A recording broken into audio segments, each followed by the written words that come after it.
এটা হচ্ছে দুধ। এই দুধটাকে আমরা এখন লেবু দিয়ে কেটে ছানা তৈরি করব।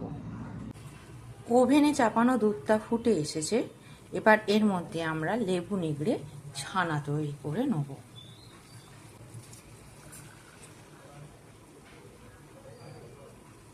ছানা তৈরি হয়ে গেছে। এবার এই ছানার মধ্যে আমরা একটু লঙ্কা গুঁড়ো দেবো,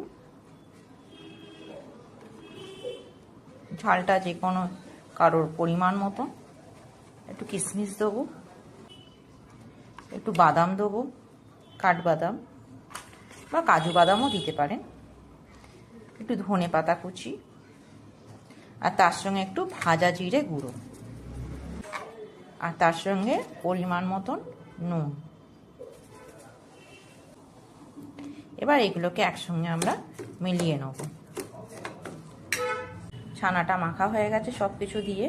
এবার ছোট ছোট আমরা গোল গোল করব, এই যে ছোট ছোট। এরপর এখানে আমি নিয়ে নেব পাউরুটি। পাউরুটিটাকে প্রথমে এই ব্রাউন জিনিসগুলো কেটে বাদ দিয়ে দিতে হবে।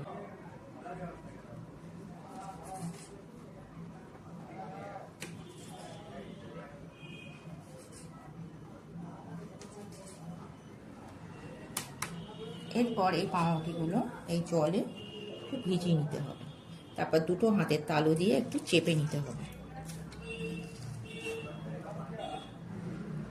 চেপে পুরো জল বার করে দিতে হবে।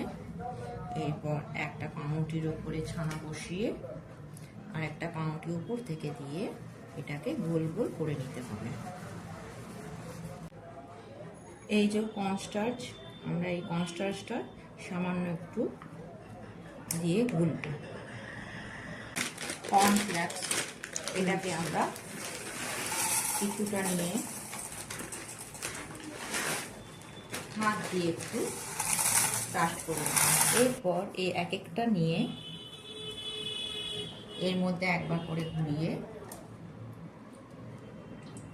আর এর মধ্যে আমরা এটাকে মাখাবো। এর মধ্যে দিয়ে দেবো সাদা তেল। গরম হয়ে যাওয়ার পরে এই ছানার বলটা আমরা এটা দেবো।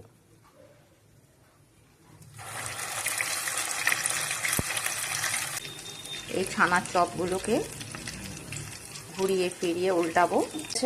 দেখুন কিরকম বাদামি কালার এসছে, খুব মিষ্টি কালার। এবার এটাকে আমি প্লেটে ঢালবো। ভালো লাগলে লাইক, শেয়ার, সাবস্ক্রাইব করবেন। অতিথিদের দিলেও খুব সুখ্যাতি করবে এবং এটা স্বাস্থ্যকর।